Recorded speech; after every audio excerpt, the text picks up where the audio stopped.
Jaguars football season is right around the corner, so let's go through 5 bold predictions that I have for your Jags.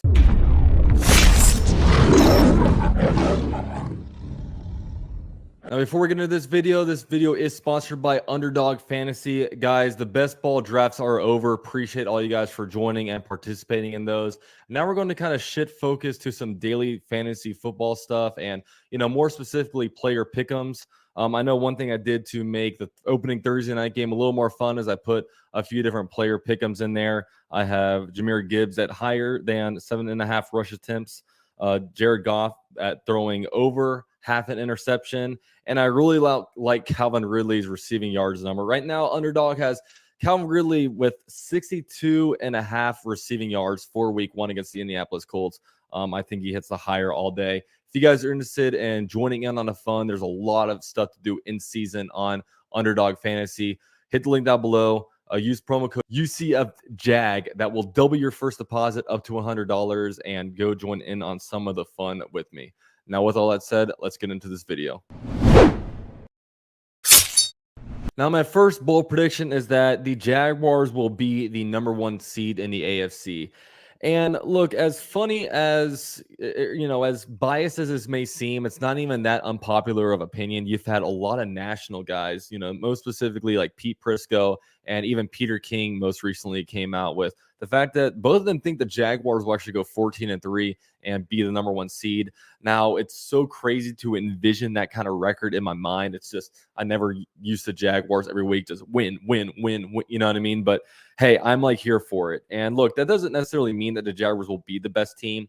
This is the Jags have a ridiculously easy schedule when you look at things, man.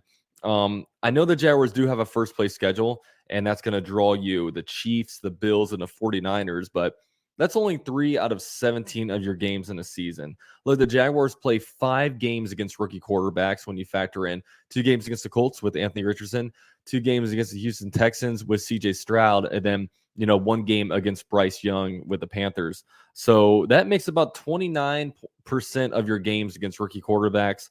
You're also in the AFC South, not very good. The Jaguars are also playing the NFC South, which is, one of the probably worser divisions in the NFL right now. So, like, it's an easy schedule when it shakes out to that. I mean, look at the AFC East. Those teams are going to be beating each other up, man, because any of those teams have the ability to win, their division. And not only that, they're also playing the NFC East, which had 3 playoff teams last year. So it's going to be a very, very difficult, road for the AFC East. Lots of tough games, but the Jaguars have a pretty easy slate. Now, of course, the Jaguars have to go out there and take care of business. But, for these reasons, I think that the Jaguars will finish with the #1 seed in the AFC. Now, number 2, Calvin Ridley will finish top 3 in the NFL in receiving yards.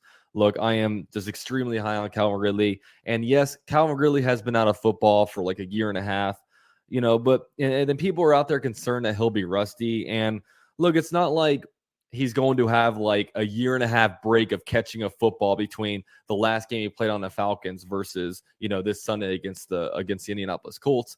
Look, he's still out there playing catch. He's still out there running routes. He's still working out. I mean, he didn't use this offseason to, just kick back, relax, drink some sodas, and just chill. He used it to recover from his injuries, get stronger both physically and mentally. And right now, he's healthy and he's ready to go, man. Like, he is just ready to take over this league. You can see the enthusiasm and the hunger he has whenever he speaks to the media. And I think Calvin Ridley will be an absolute monster this upcoming season for the Jaguars. Now, number 3, I say the Jaguars will make a huge splash at the trade deadline. Now, people have been kind of wanting the Jaguars to make a move, most specifically at like the defensive line. They want another edge rusher. There's even some murmurs out there like get another cornerback. I think that the Jaguars, they're going to assess how things are going in the season.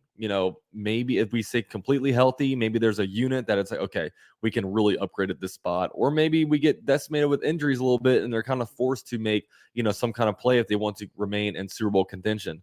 So, look, the Jaguars had the draft capital. Worst case scenario, if they do project Calvin Ridley to be to sign an extension with the Jaguars, that's going to cost us a 2nd-round pick. But the Jaguars still have a first. They have 2/3. So there's still some room to work with on that.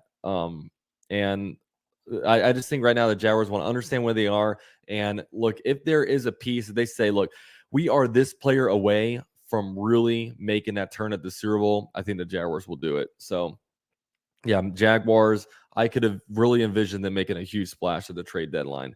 Now, number 4, Trayvon Walker will get double-digit sacks. Now, this is probably an unpopular opinion, but the Jaguars, when they drafted Trayvon Walker, they drafted with, the future in mind. They said he may not be the best edge rusher his rookie season, but given his tools and everything, that he projects to be, the best player in this draft. Better than Aiden Hutchinson, who had 9.5 sacks, versus, Trayvon Walker only had 3.5 sacks and 10 QB hits in, 15 games. But look, I'm going to go put my trust in Trent Baalke. Trent Baalke said this is that dude, and he's a lot more qualified than me. And so far, Baalke's been pretty decent at GM. That 2021 class is looking to be legendary. He also really nailed that free agency class out of the market. And, we'll see what happens when it comes to how his 2022 or actually no, there's a 2022 free agency class that was great. We'll see how the 2022 draft class does, but it's been pretty good, when it comes to what he's done. So look, I'm manifesting it. I was not high on a Trayvon Walker pick, but I'm going to say, look, this guy knows more than me. He's going to be an absolute beast, and Trayvon Walker will get double-digit sacks. Now, this last one, I'm going to say the Jaguars will sweep the AFC South. 6-0 against the AFC South. Now, when I originally had this in mind, I was like, this probably doesn't happen very often because division games are usually tough. I mean, we've seen the Patriots back in the Tom Brady days drop games in Miami when Miami wasn't even that good. But look, there's a bunch of different teams that have done this. Since 2002, the Saints have swept their division. The Colts have done it 4 times. Steelers have done it 3 times. Broncos twice. Packers twice. The Patriots twice. The Chiefs have done it. Cardinals, Ravens, Bengals, Rams, Eagles, Seahawks, Titans. So it's actually happened a good bit. And if there's any year where a team get added to this list, it's going to be the Jaguars.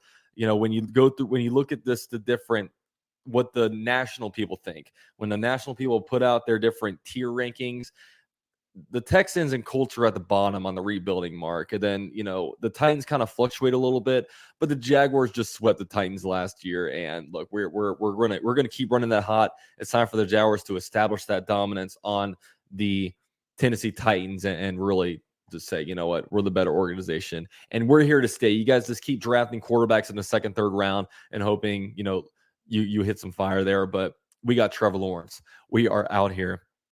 So, yeah, those are 5 of my bold predictions. Now, some things I stayed away from.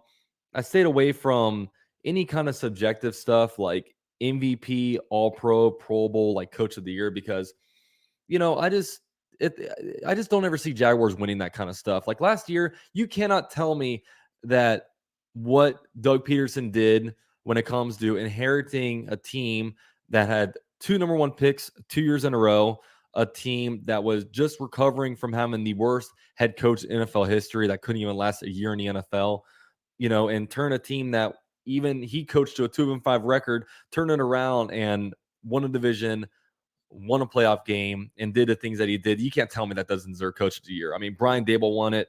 I wholeheartedly disagree. It's going to see the same thing, in my opinion, with MVP voting. If Trevor Lawrence is tied with another player, if Trevor Lawrence and Joe Burrow have a tied season, I think they give it to Joe Burrow. It's just until they actually give the Jaguars one of these subjective awards, I just don't see it happening. So that's not something that I'm gonna bet on, and that's definitely not something I'm putting money on. I put more money on the Jaguars having a win total or something like that. So just my opinion. And I didn't say the Jaguars win the Super Bowl, but of course that's what I'm hoping, man. If I just said the Jaguars win the Super Bowl, then it's oh, this is the most biased guy ever. We're hoping for it. Let's manifest it. Let's hope we have a great year and hope we do some crazy stuff.